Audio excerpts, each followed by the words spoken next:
22শে March বিকেল 3টায় সল্টলেকের eastern zonal cultural সেন্টারে বিশ্বের প্রথম বাঙালি বিশ্বকোষের প্রচ্ছদ উন্মোচন এবং বিশ্ববন্দিত সাহিত্যিক পৃথ্বীরাজ সেনের প্রকাশনা উৎসব অনুষ্ঠিত হয়।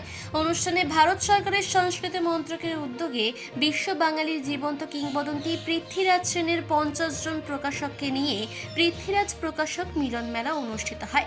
তাছাড়াও এদিন বিকেল 5টা থেকে রাত 8টা পর্যন্ত বিশ্বজননী বাংলা ভাষা পত্রিকার শুভ উদ্বোধনও করা হয়। মূলত বাংলা ভাষা ও সাহিত্যের প্রচার ও প্রসারে এই অনুষ্ঠানটি আয়োজন করা হয়েছিল। এই অনুষ্ঠানে মুখ্য ব্যবস্থাপক আব্দুল করিম সহ অন্যান্য বিশিষ্ট ব্যক্তিত্বরা উপস্থিত ছিলেন। চলুন দেখে নেব বিস্তারিত।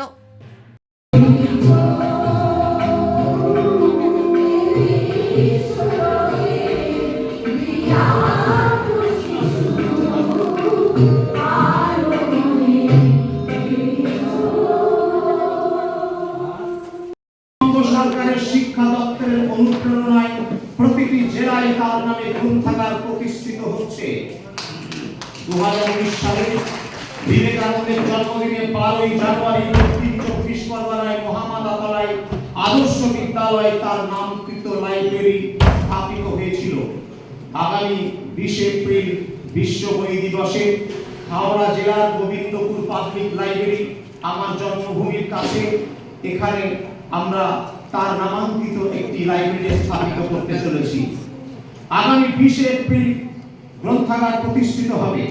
কয়েকদিন আগে 9 মার্চ তারিখে বাঁকুড়া জেলাতে রাঢ় বাংলা সাহিত্য পরিষদের উদ্যোগে তার নামে মিউজিয়াম স্থাপিত হয়েছে। আমাকে ওরা উদ্বোধক হিসাবে আমন্ত্রণ দিয়েছিলেন। পশ্চিমবঙ্গের প্রতিটি জেলায় এই মিউজিয়াম প্রতিষ্ঠা হবে। আমরা এই ব্রতি নিয়ে এগিয়ে চলেছি। বাঙালি বিশ্বকোষ বাংলার জনমানুষে এই ধরনের মানুষদেরকে তুলে ধরবে। পক্ষ থেকে 10,000 মানুষকে সই নিয়ে ভারতের রাষ্ট্রপতি মাননীয় দ্রৌপদী মুর্মুর কাছে এই আবেদন স্বাক্ষর করবেন। ত্রিপুরা, অসম, বিহার, ঝাড়খণ্ড, উড়িষ্যা প্রতিটি রাজ্যের বাংলা একাডেমির চেয়ারম্যানরা যারা আমাদের সকলেই পরিচিত। বিশ্বের বুকে 52টা দেশে বাঙালি বিশ্বকোষ পৌঁছে গেছে। আপনাদের সঙ্গে তারা রয়েছেন। তারা আগামী দিনে বাংলা আন্দোলনে যুক্ত হতে চান।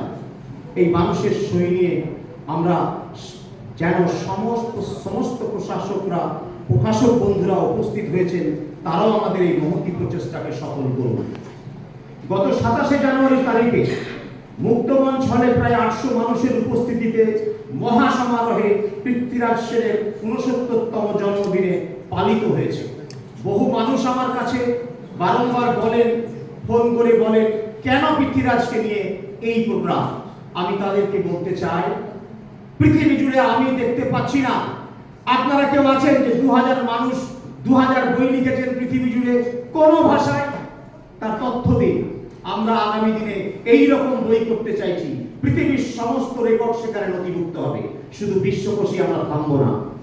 শুভ ঘোষের রিপোর্ট, চেতনা বার্তা, জেগে থাকে, জাগিয়ে রাখে।